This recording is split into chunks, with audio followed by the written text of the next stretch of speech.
everyone. Welcome to the session on the power of the PowerLink. This is Mary Sagstetter from M.A.Ed. I will be your presenter today. Thank you so much for taking time out to listen to these ideas. I'm very excited to share these with you today. We have a request of everyone first. If you've attended our sessions before, you know that we ask you to go ahead and give us some information about who you are. So you can go ahead and fill in or put a click in a fillable circle or that area before your position, and we'll be able to see who is with us today. And I'll just put about 30 seconds out there for folks to do that, and I'll let you know when we're getting close to everyone responding.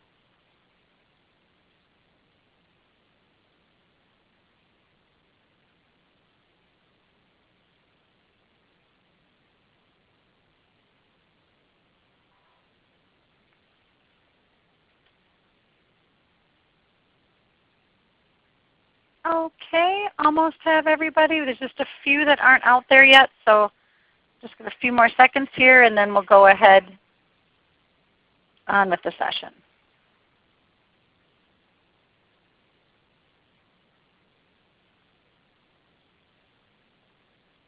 All righty, I'm going to skip to the results.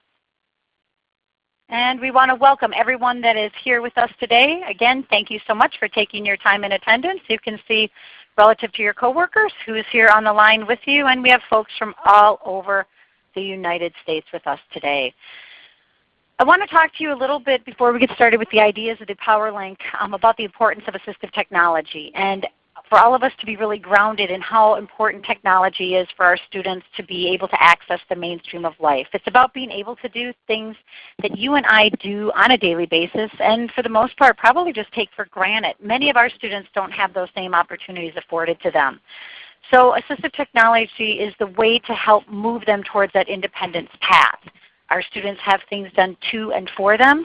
You'll see today that with the power of the PowerLink, we are going to be able to give them that power back, and they will experience that power and control over different environments during the day and different activities. We're also looking to build our students' self-confidence. The more opportunities they have to interact with technology and really be expected to participate and actively engage in lessons is going to take on, allow them to take on that self-confidence role. We also know that everything that we do is preparing our students for some place beyond us. We hope that it's going to be for a supported and or independent employment role.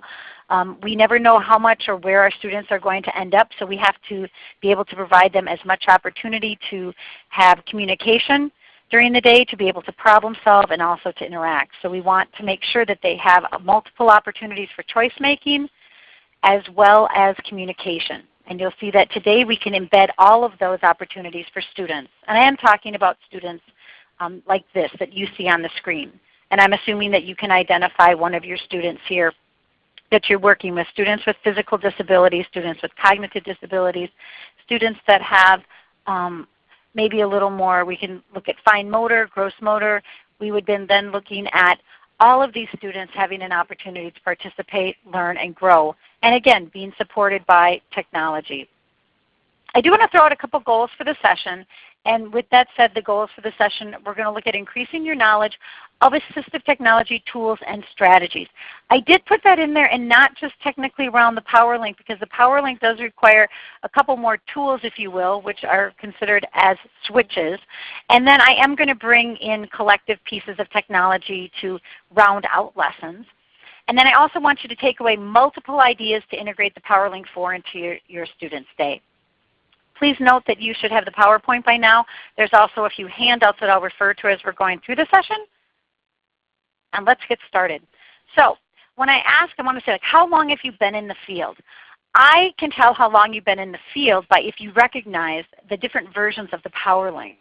So what I'd like you to do is go ahead and raise your hand, and you can see the feature to raise your hand in the top the top left-hand corner.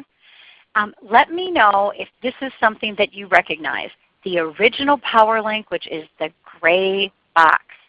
Okay, I've got one hand. All right. Oh, I have more. All right. So I went back up. So there's probably 10, 20, probably close to on the closer end to 20 of folks that recognize the original PowerLink. Now I started my education, it's going up a little bit. I started my educational career teaching my students, and I had the original PowerLink. I did not know what this was when I came into the classroom with the students. So I had to research that, and that's part of the reason I got my job at AbleNet, was because I was calling AbleNet asking what to do with this technology. All right, let's go ahead. We're going to lower those hands. So I'm going to lower them from my end here if I can. Let's see. There we go. And raise your hand if you know the PowerLink 2. So I should be getting more hands. That is the next version of the PowerLink. And this PowerLink now affords that one option to plug in 2 devices. Okay, and I'm getting a few more hands this time. Oh, a lot more hands this time. All right, keep your hands up, because if you've seen those, then I'm sure you've seen the PowerLink 3. So those of you, let's see, I'm almost, we still have a lot of people that still haven't seen the PowerLink 3. Okay. Again, I'm asking you to raise your hand if you're familiar with the last PowerLink I put on the screen. And that's when we moved to having 2 outlets there. So you would be able to run 2 things, but this is more of a choice. So you only could run one at one time, and you couldn't run both at the same time. All right, and the very last, and what we're going to be talking about today, there we go, the PowerLink 4. So raise your hand if you're familiar with the PowerLink 4. And let's see how many folks we get on.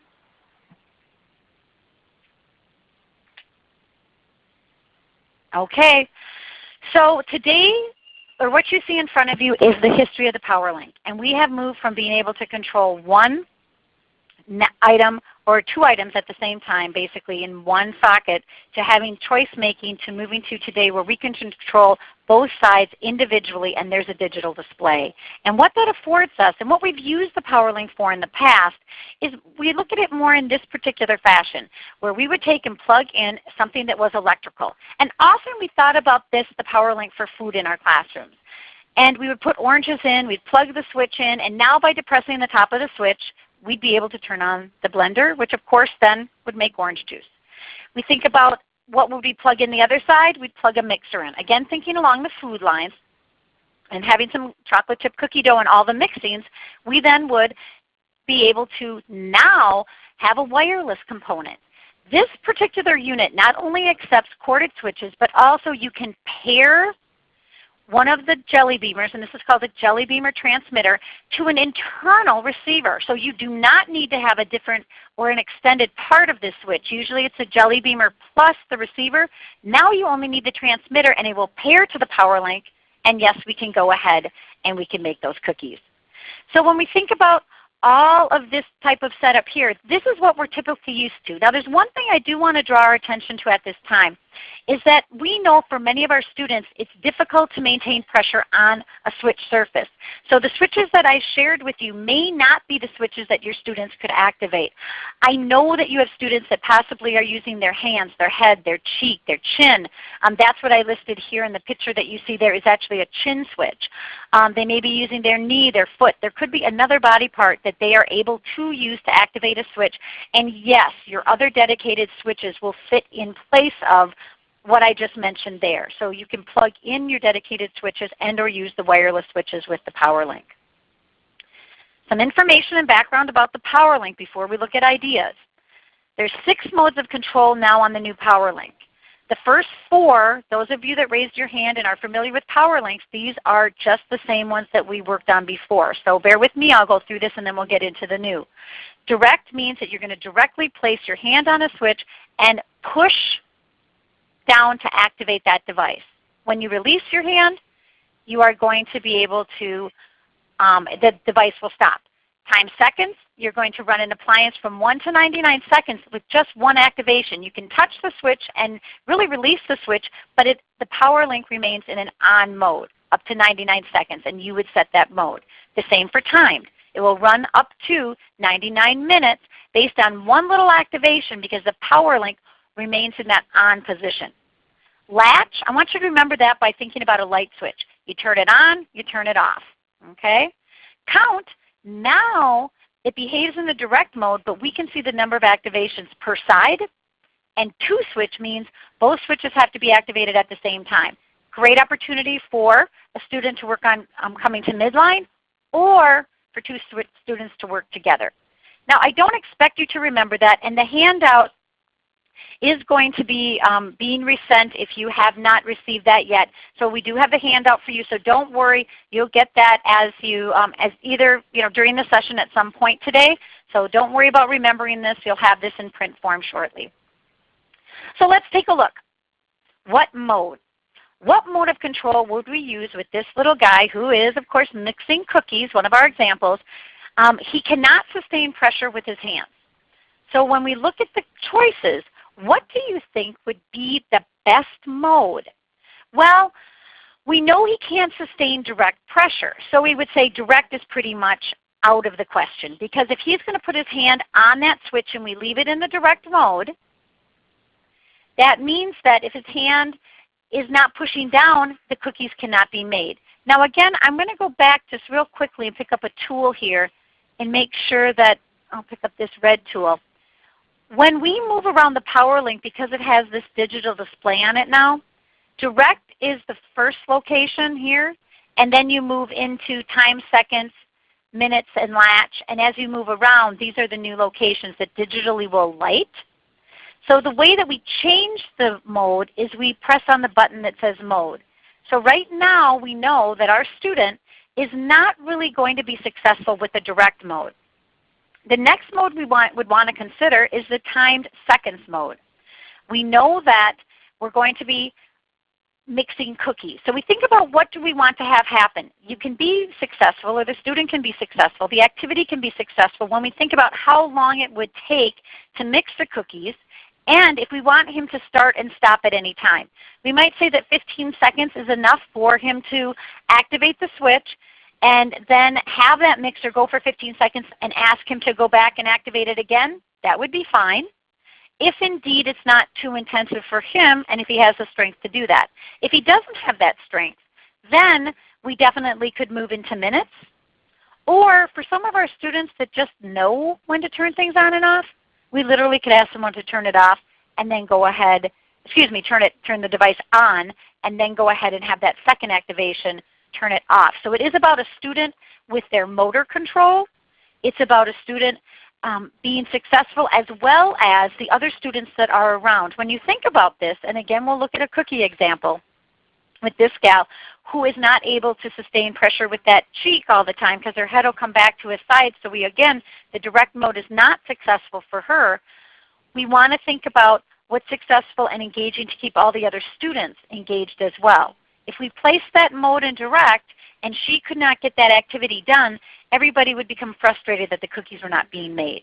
So it is important to really think about what mode is the most successful for the student, what makes sense with what's being required with the activity, and then also we want to take a look at the other students that are being involved with the activity as well. I want to bring you to the opportunity to explain switches at this moment for a minute so that we have this under control as we move to the point of we have a PowerLink. The next step we need are the switches. And the switch is an interface between an individual and the object of control. And switches are able to control toys, computers, radios, lights, fans, blenders, a number of other appliances that will plug in, even an app. So switches are the key. They're that control piece. And with all of these pieces that you see here, the PowerLink, except for the app, the PowerLink is going to be part of that solution. And those switches that you might be able to use or would be able to consider for your students, there are a variety of those that are available. We have a switch called the microlight, and these are not to scale, mind you. Very little force is needed to depress this. There's also a small buddy button that looks very much like a jelly bean and works very much in the same way but doesn't have the base around the outside. There's a pillow switch that is very soft. It comes with a cover so that a student would be able to place that anywhere at any body part and activate that, and it would be a soft impact. There's a trigger switch, which these are very, very tiny and can be placed in locations very discreetly next to each other, and with a little push or depression of the colored area, be able to again to activate. Thinking about for a student that would need something that they would grasp to activate, and again once plugged into the PowerLink be able to activate what they have got set up for the activity. a plate switch, a very flat switch that you would be activating in the center where that orange circle is. And then last but not least is a new switch called the candy corn that you don't even have to touch. Get within 10 millimeters and you're going to be able to activate that device. So we have the PowerLink. We have those switches. One more thing before we go into ideas is that we really want to think about the fact that the PowerLink can be totally wireless. There are receivers built into the PowerLink, and with the transmitter, the Jelly Bean transmitters, and I'll show you a couple more examples on the next page, these will talk to the PowerLink.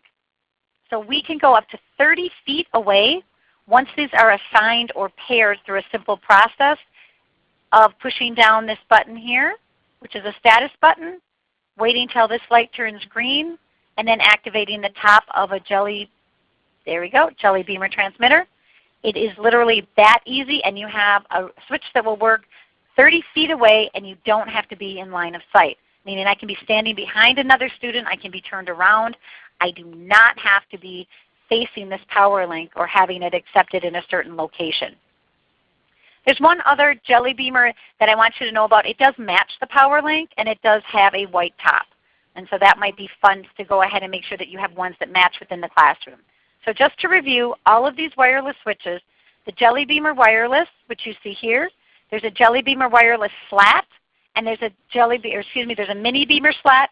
All of these wireless switches, as well as your corded switches, are going to be able to make or have an opportunity for a student not have those wires attached to that PowerLink. And we can move the PowerLink across the classroom.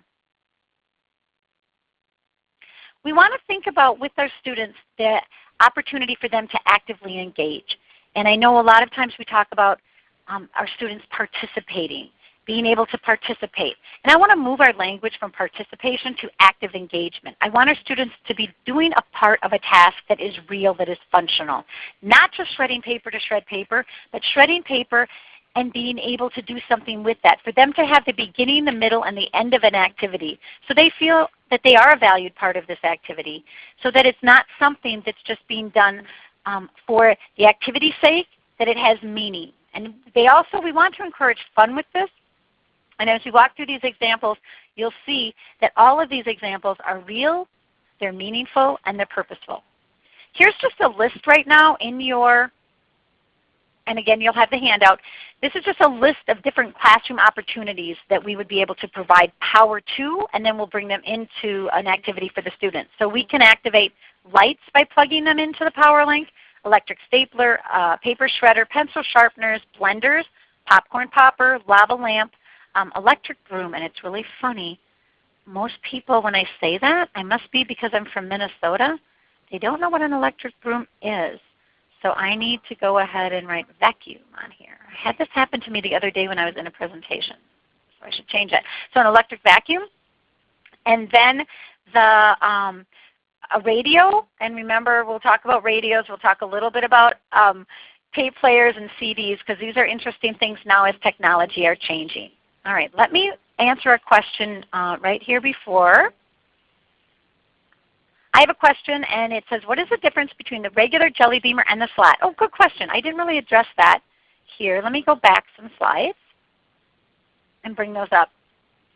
The Jelly Beamer, when you press the top, sends the signal to the Slat, and it means that here you would directly apply pressure, and as you're applying pressure to this, once this is plugged in, and let's just assume right now for the sake of this example, when we are using the PowerLink, and that's a really bad drawing of it, but when we have the PowerLink, you're going to be setting a mode of control on the PowerLink. So once you set the mode of control on the PowerLink is king. Once you activate this device, no matter how you activate it, it's going to behave how the PowerLink decides. So if you're in direct mode on the PowerLink, that's how this will behave. If you're in time seconds, you would press it one time, let go, and it would remain on for the number of seconds you've gone ahead and activated that for.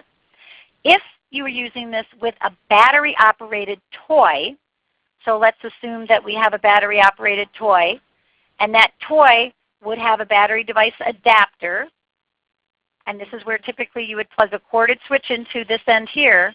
Well, now we're going to plug in the receiver. one activation on the top would only send a small signal, right, to the battery-operated toy. You'd have to hold the top down the whole time to have this battery-operated toy, which I know doesn't really look like one. There we go. This battery-operated toy move forward. So within this mode for a battery-operated toy, you would be in direct mode. With the PowerLink is king. Again, you set the modes. When you're taking a look at the Jelly Beamer SLAT, and SLAT stands for Switch, Latch, and Timer, you have a timer feature built into your SLAT. So can you use this device with your PowerLink? Again, yes, your PowerLink is king. So whatever mode you have on the PowerLink, please do not recommend me for drawing, or maybe you should recommend me for art school, right? PowerLink is king, so the modes of control will come for the PowerLink. If we're thinking about a battery-operated toy, so we'll have a battery-operated toy, and we have then the modes of control here. We have your battery device adapter, and now your receiver is going to plug into that toy. Now I can set the modes of control very similar to the PowerLink on my switch, latch, and timer. It will then allow this toy to move forward, and if I activate it in direct or set the direct button, I have to press the whole time for this to move forward. If I change and put it into time seconds, press one time, it will go ahead and move forward as many seconds as I have set this up for. There's a tiny dial on the side, allows you to control that mode. Moving down to the mini beamers, this is a switch, or let me grab a tool. This is our transmitter, and now this is proximity. So if you come within 10 millimeters of that top of the device, it will activate. Your modes of control are now dynamic. It's a dynamic display. So what you have available here is now accessible as well, but via dynamic display and run by the little buttons that you will see on the side here to turn on and then to change the modes. So again, we have to remember the PowerLink is king. The way we set up the PowerLink is where we're going to change those modes of control on the PowerLink. But if we have a battery-operated toy, you now have the availability to run a battery-operated toy in a direct time seconds, time minutes, or a latch mode, which allows that activity to go on further, allows that student who has minimal movement and or unable to extend or hold pressure on a switch, the availability to make toys walk further. But now we look at these in relation to the PowerLink as being more as that appropriate access method. Thanks for asking the question. All right, let's go on to some examples. We are now going to move through examples with the PowerLink.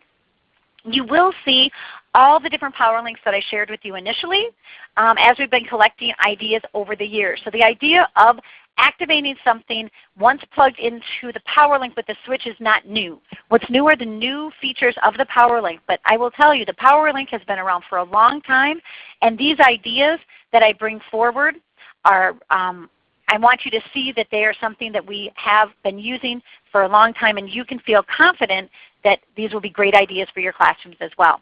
So when we're looking at sharpening pencils, again, you can plug a pencil sharpener in.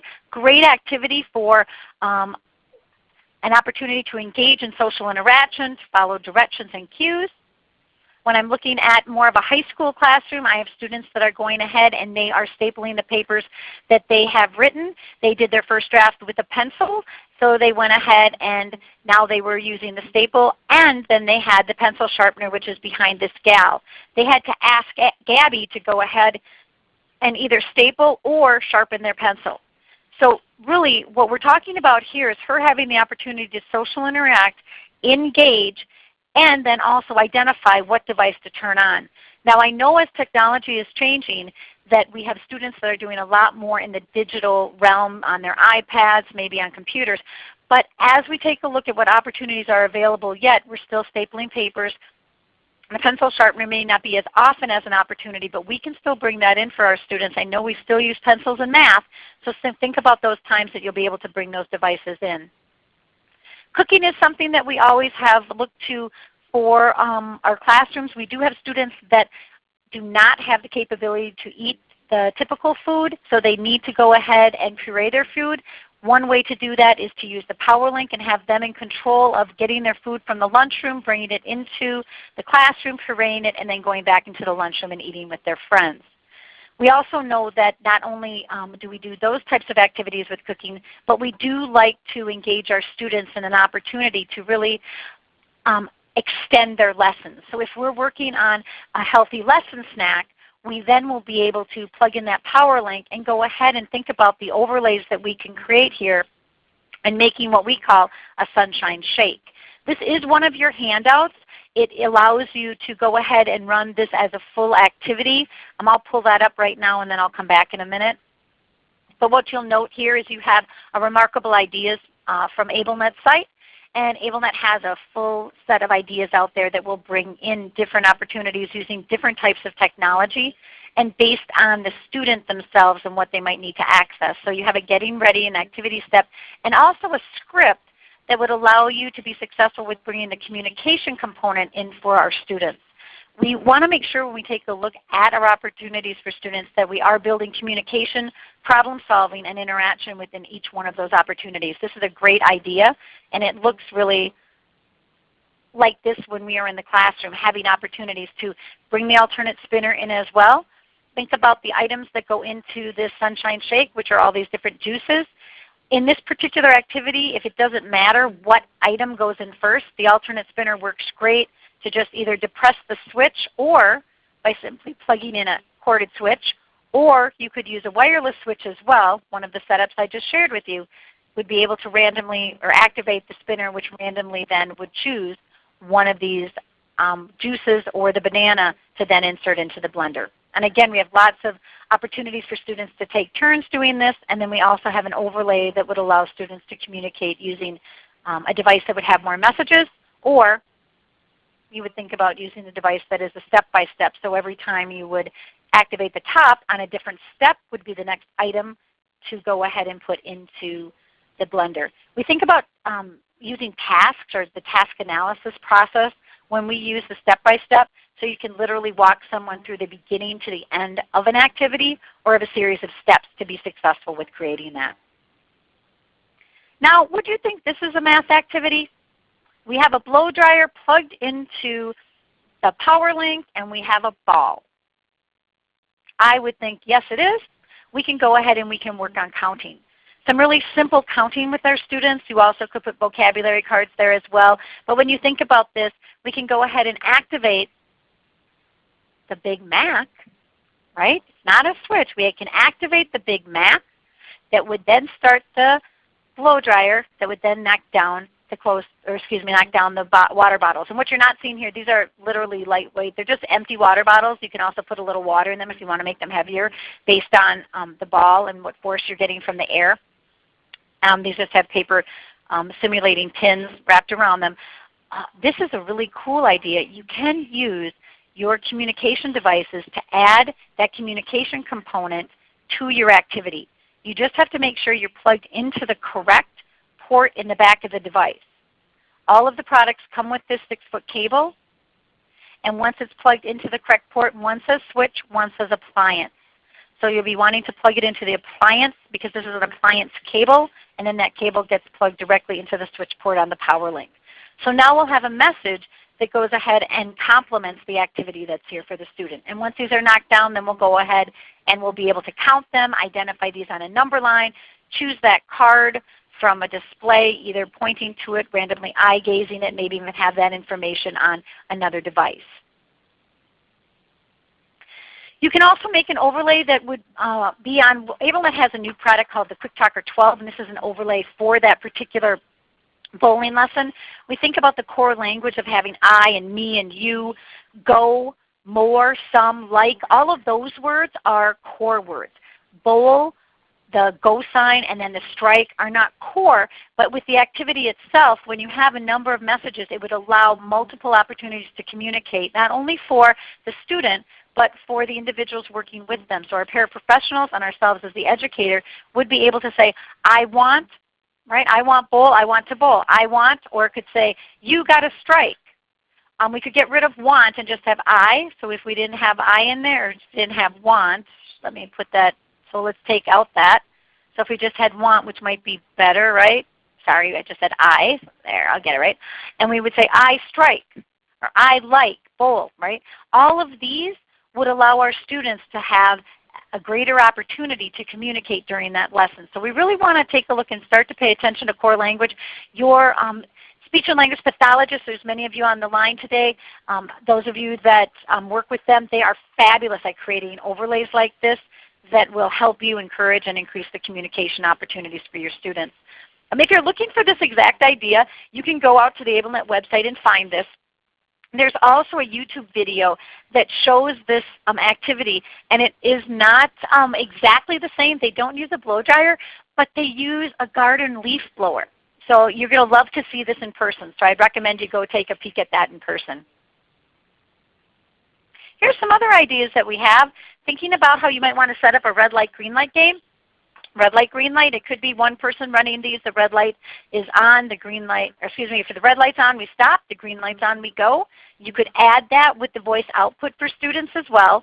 It could be students moving, the whole class moving at a time, a student moving at a time. It could also be having students set up with battery operated toys so that they would be able to go ahead and move the toy based on what signal they're getting. So you literally can have this as a universally designed opportunity for students.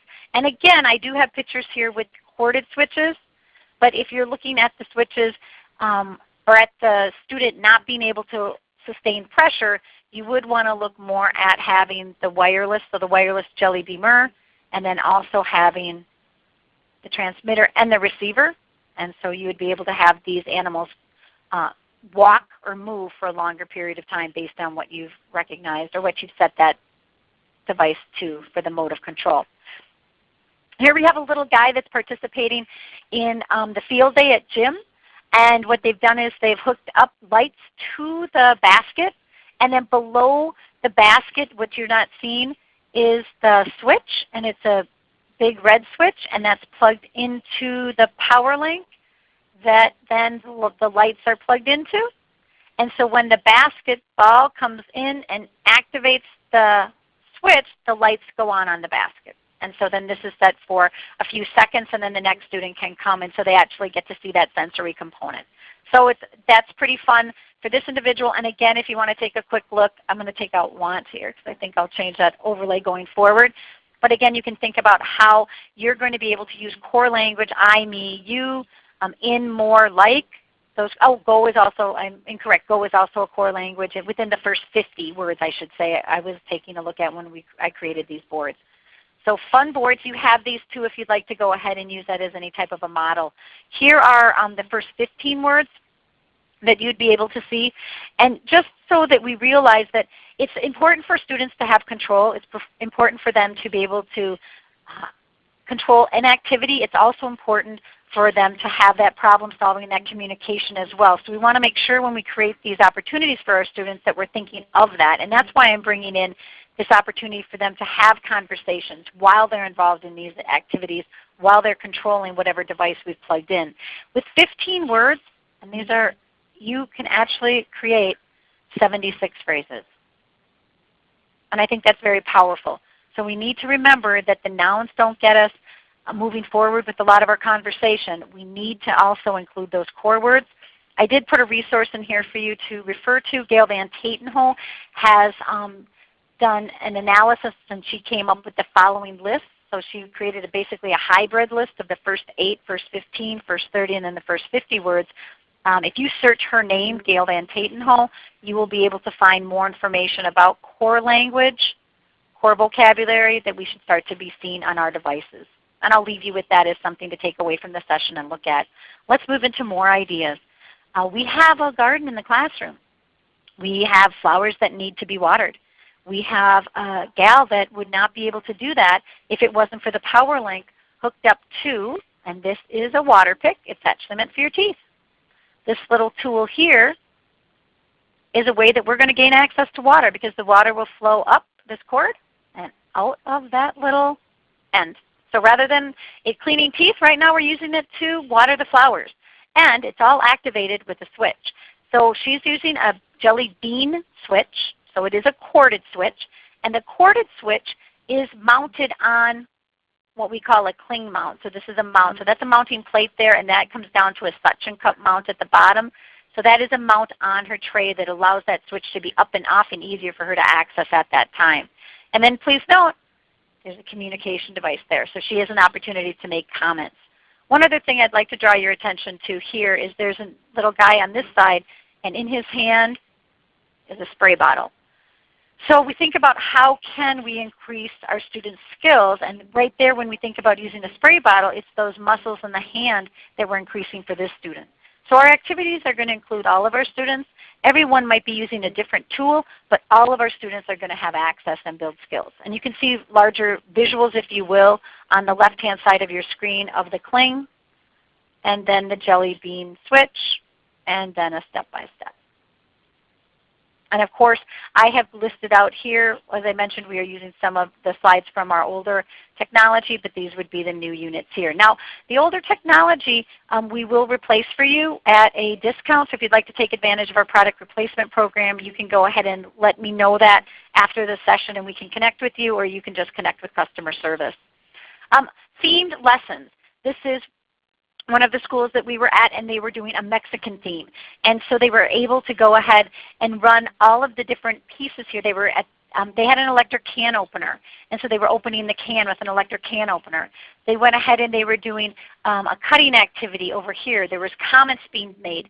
All of this was set up so that every student had an opportunity to participate and use technology, and the PowerLink was just one piece that was built in for success. Concepts of print, another great idea. Light brights. Light brights are still very popular. They've been popular for many, many years. Let's think about how we can bring these into our classrooms and for our students work on letters. And then being able to plug that light bright in and activating the switch, you then can go ahead and light up the letter you're working on. So the letter of the week can be ready and available for those students. It is very possible not to plug two things into the PowerLink if you don't want to at the same time. You definitely can go ahead and just have one thing plugged in, and then you would only need then one of the jelly beamers or one switch plugged in. You wouldn't need to have both at that moment in time. You would just set up one side. I do want to show you an opportunity to really get our students involved. This is a science fair example where after reading the book Tornadoes, using the bookworm, which is where you record the book into the bookworm and you'd be able to depress the locations on the top, or through use of a switch read the story. The science fair is set up so that having in the back here, this is where you can actually simulate a tornado by shaking this bottle and having it go around and around and around, and the water will come down and simulate the tornado. Then we depress the Big Mac, which will then signal the tornado sound. And again, I'm out of Minnesota, so these are very popular here in the Midwest states we encounter tornadoes. Then you go ahead and depress the white, the white top, so it was a jelly beam or snow I mentioned earlier that sends that signal over to the PowerLink. And because your blow dryer has been plugged in, it is going to go ahead and it will knock down the trees, blow them across the grass. It will also then turn on the light, which is something that does happen, right? Because we get the lightning and when that tornado happens. So this is a totally interactive science fair activity. You can think about how some of these ideas would then be brought into the books that you're reading and how to make them come to life. So it's about having our students visually attend, visually participate with these pieces, but also moving beyond our particular classroom and making sure that if we're in inclusive classrooms, or for sure if we're in resource rooms, that we're part of those science fairs.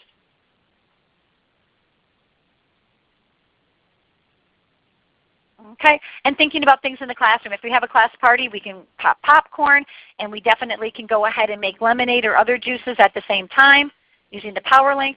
Don't forget that if you're celebrating, whether it's a birthday, if you're celebrating some other event in the classroom, simply plugging in a PowerLink or a fan into the PowerLink, a student that before this could not blow out their candles, now would be able to blow out their candles.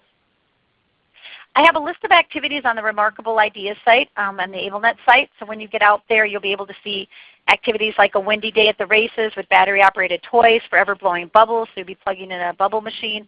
Staying warm like penguins do is another opportunity. And then I Have a Dream is about Martin Luther King, and it's about writing a speech. But the idea here is that we're going to turn on a spotlight.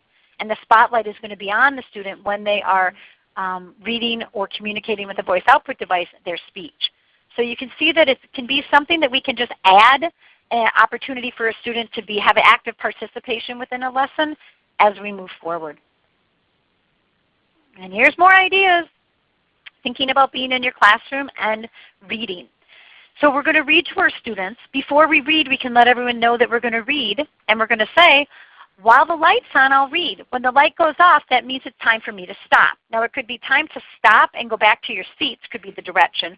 Or it could be, it's time for me to stop and offer another student an opportunity to turn on the light so I can see to read again.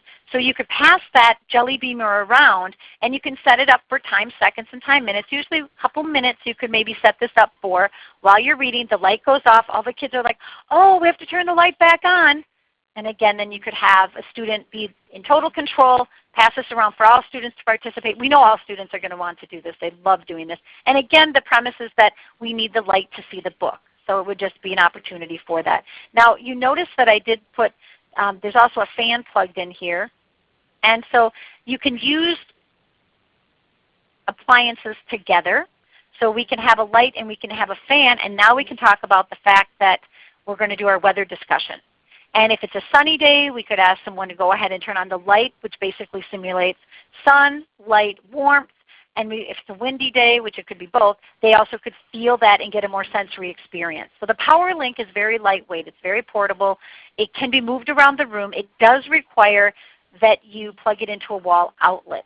So again, the fact that I can use the jelly beamer and be 30 feet away does help. Although we do know that we're going to want our students to be in close enough proximity to feel that light. Well, we do feel that. It might be a little warm, but more feel the wind from the fan and then see that light. So you always think about the proximity. I do have a question that says, if we have a jelly beamer but you want to get the slat, do I need to order another jelly beamer, or can I use what I have? If I have a jelly beamer and want to get the slat, let me reread that. Do I need? Donna, you know what? I'm gonna come back to that with an answer for that. For some reason, my brain's not processing. Do I need another jelly beamer? You can use what you have. Oh, I see what you're saying. You have a jelly beamer and you want this slat. Okay.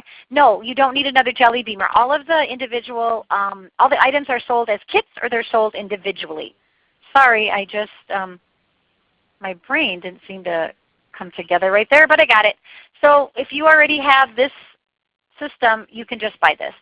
Yes, you can. So now you can have a system that will run things or hold things on for a longer period of time. Thanks for asking the question. All right, let's move back to where we were. More ideas with lights. You can turn on lights in the room. You can turn on holiday lights. You can turn on lights in the classroom tent. I've seen after students have read different stories, they go ahead and act them out, or they engage in some of the activities within those stories. So a classroom tent is one that it was familiar. I've also seen the sample fire being around the campfire with lights as well, lava lamps, light sculptures, and then I mentioned either backlighting or spotlighting an activity for a student. I also want to bring you into some secondary ideas as well as what I would consider to be vocational ideas. So again, number of items that you see here on the screen that could be plugged in that will work with the PowerLink. You're going to want to check the manual with the PowerLink to make sure that you're not plugging in something that would be that would have too many watts. So for example, I would not plug in a microwave. We're not going to look at the dishwashers. We're not looking at laundry machines, dryers, those types of things. Their wattage is too high. We are talking about simple appliances that you see here. When we take a look at this, we talk about listening to books on tape. Now I did mention to you we're going to address this. We have moved on in technology, and many of you might not have books on tape. Those of us that are older and started out in the field, that was all we had. We had a tape player and we put in that tape, and we actually were able to go to the library and check those out. Now some libraries still may have books on tape. Go ahead and raise your hand if you still have access to books on tape. Top left-hand corner of the screen if you do. And right now, out of the 60 people we have, 63 people we have 5 hands raised. So again, this may not be a solution for you, but if you do have books on tape and you have a tape player that still has that tape cassette in it, you definitely can have students listen to those books on tape. You also, someone may still have, they may still have tapes and they haven't moved to CDs. So the technology could be old, but it still can be useful. Okay, thank you to 7 of you that still have tapes. Rock on, you'll be able to use those. You can go ahead and lower your hands. Then we also think about CDs. So with CDs, can I run or can I activate a CD player? Yes, you can. The issue with the CD player is that you can only run the power to the CD. You won't be able to select the track. So they can turn on the power, but someone still is going to have to manually, with our setup like this, activate the right track. So just so you have those opportunities and you're aware of them. When we're right here though, we are having a student and she is working on reading. This classroom goes and reads to the younger students in the school. So that is one of their vocational jobs. So she's turning the light on to see while she's reading. It's just an opportunity for her to engage. She will be doing the same activity while she is reading to the younger first and their kindergarten and first grade classrooms that have signed up for this type of a service. You can use the light to see. You can also use, again, like I mentioned, the light for a timer for an activity. The other thing that the timer or the light allows is for others to see from across the room that the activity is happening. So when she turns the light on, that means that she's practicing her reading, and whether it's silent or aloud, a paraprofessional can, from across the room, know that she's actively engaged in that at that moment in time, and that's when she's supposed to be reading. So we can watch her and ask her if she's doing what she's supposed to be doing, or we can thoughtfully not say anything to her until she's done with that page. So it just allows some other opportunities. Also, I've seen behavior areas set up where a switch is placed in the room right by the location as a student enters. Usually it's a cubby or a cube, and they can touch that switch when they walk in, and the light goes on, and it's set for a period of 10 minutes, and that's a cool down time. So what we know is that during that cool down time, the student knows that they're there for the 10 minutes, they can cool down, and no one's going to bother them. And then the people, everyone around the room also knows that while that light's on, that student needs to cool down, and we're not going to approach them at that time. So lights have a great opportunity other than just the physical piece of being, the light itself. Industrial arts class, our students have a great opportunity to be involved in those classes. We can use simple drills. Make the birdhouse, they can be involved in that by the use of a switch. And I had brought up the activity earlier of using the paper shredder and shredding paper. When we think about this, you can shred all kinds of paper other than newspaper. We can go ahead and shred the color paper and make classroom festival, or festive I should say, decorations. You can put those festive colors into bags and stuffed bags, gift bags. Lots of different things that we can do with shredding, let alone the fact that we would shred. And here, this is a college program that the students went, and they were on a college campus. They picked up the papers that were confidential, and then they went ahead and shredded those papers. And this is a combined effort here between two. This is also a high school classroom that they were able to wheel the large shredder from the office into their room, and then they were able to bring those pages down to be shredded. Again, this whole piece about confidentiality is extremely important. So it's something that you work out with the areas that you are involved with, and make sure that whoever is there is watching and manipulating, or making sure that that's happening. Students also can be in the, if possible, could be shredding in the office as well, and then having office staff take a look at that. The other idea here was a sewing machine. And I saw a classroom that had a sewing machine brought in, and someone that was very proficient with sewing, and the students were turning on. The sewing machine had a light on it, so when the sewing machine started, you would activate the light and the opportunity for to provide power to the pedal. It's all about providing power. So the sewing machine won't start unless you press the pedal. An electric sharpener, a pencil sharpener won't start unless you push the pencil in. A electric stapler won't staple unless you put the paper in, because you actually trigger the little switch that's in there to staple. So there's pieces when you don't see that it's going to be working until you actually put something into it, that you also could put a light, plug a light in on the other side, because the light could be activated at the same time. as this device, and then we would wait for the pedal to be pushed. Now you're saying, okay, that's interesting, because if I have one switch and it's assigned to this side and it's going to run the pedal for the sewing machine, how would the light turn on? Well, it's very interesting, because these devices, the Jelly Beamer transmitters, they will assign to both sides. So with one wireless switch, not corded, but with one wireless switch, when you depress it, if you've paired both sides, it will activate both sides. So again, here's the example dealing with your electric stapler.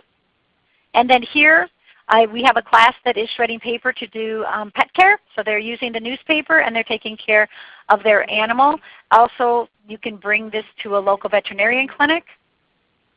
And we have another classroom that does snacks for sale.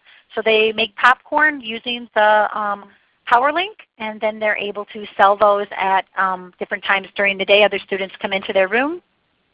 This is a school out of in New York City schools, and they actually are using the PowerLink and have a nail salon set up. So the students then would be able to go ahead and sign up, and they would have the items that work in the nail salon. So the dryer in the nail salon, they're able to turn that on and off with the PowerLink. Watering plants is also a great activity. This particular classroom, Shelby goes ahead because it's hard for her to walk and carry the cup at the same time. So she'll fill the water up with the PowerLink. And it's something that is fun, not only fun for her to do, but the sink is a little hard for her to get to in her wheelchair. So she fills up the cup, and then she's able to move that cup over to the different plants that they have within the classroom. Being that they had been working on a plant unit and they had plants in the classroom, the teacher also found that when they were in the library, there were plants in the library that had to be watered. So she did ask if she would be able to take that task on with her class. And so then now they have that job, if you will, and they're experiencing a vocational option due to something they had started in the classroom. They just moved that beyond. And then, of course, because they were working on plants, they looked at how to bring in a functional activity to a core content area that they were studying, and they talked about now making dirt dessert. So they were going to grind up the Oreos in the food processor to make this dirt dessert here. And this is the recipe for dirt dessert. So the red words here are what we can do with electrical appliances. We can chop and mix. We can cream. I'm sorry, I lied here. This Voca is actually, we would bring in the voice output device, so we can't plug that into the PowerLink. But the other ones we can. So when you think about this, our students really can be in control. They can actively participate in making whatever food activity this is. And again, this food functional activity, it's not only fun, right, it's also tied back to something that we've been learning about. Here, we also bring in the voice output device because we could record all of these steps on the voice output device, and somebody could be guiding what comes next and what to put next into the pot or into the bowl, so we can mix that up and then get it into the pot. And science extension activities work as well when you think about that. So whatever you might want to be doing, even mini experiments. What I want to do is have you see here how nice this is not to have to worry about a corded switch. And then also here, even if you do have a corded switch for some students that don't have a lot of force, we can use the candy corn, and we can leave it here. Students that are able to activate it, they definitely can go ahead and use it at the same time as someone that would just need a very light, it would only have a light touch. So you could put the same switch in a location and it would be successful for many. Don't forget about the lighted makeup mirrors for our students to look at themselves, to take a look at them in the morning to make sure that they've got themselves all fixed up and ready for class. We can turn those lights on. You can also use lights like this when you are reading stories to signify the sun that you might have, or warmth, whatever that, however that may, even lightning, however that may be brought into really act out or draw more meaning and comprehension to what you've been reading. And don't forget about coffee time. Those of us that love coffee, I have, there's a school that I work with that actually folks bring in their coffee beans, and they, as a chore or as a task for the students in a vocational experience, they grind the coffee beans and then deliver the coffee bags back to them. So there's a few teachers that have signed up to have their beans ground at school, and you can do this again. But again, This particular idea is set up where we do have the coffee grinder. This will not start until we put that top on. So what we know is that if the light's on, it means that everything's active, if you will. And so it just provides an opportunity to see that what I've plugged in that doesn't start right away is active and the power's on. And then we think about here for the activity, we have students that are rinsing cups. They then use, they will pour coffee for their teachers, and they will bring and deliver coffee within the classroom and using voice output devices. And then they will go ahead and they will work on cleanup. So a lot of different things that can be done. A lot of fun. The students are able to activate the device. It makes a lot of noise. They can have an opportunity also to communicate during that time with relevant messages. Even thinking about cleaning up in our desks using the PowerLink and a water pick, and then one student controls the flow as the other washes the desks or the tables off. Just about access to water. Let's move on to vacuuming the classroom. This is Shelby, and so she has an opportunity to clean up in the afternoon. And she was sitting next to Josh, and so Josh thought it was really funny when he heard the noise, and so she offered him the vacuum, and so it was a great idea. She was able to turn that on, and he was laughing and vacuuming and enjoying and having fun, and then all of a sudden he wouldn't give it back. So it was something where she's like, wait a minute, this is my job. So you never know what's going to happen. You never know what you can do with these pieces of technology. So fans are wonderful for gaining access to air, and what can we do with air? So we can blow pinwheels, wind socks, wind chimes, or streamers. You can use a food processor as we showed you. And this one is just an idea to make recycled paper, but again we can do food activities as well. You can also use a fan or a blow dryer to dry, and this is the activity to dry recycled paper, but again we can dry anything. You can blow paint or lightweight balls on an art project, and that would be a way for painting or having access to that art or access to that paint.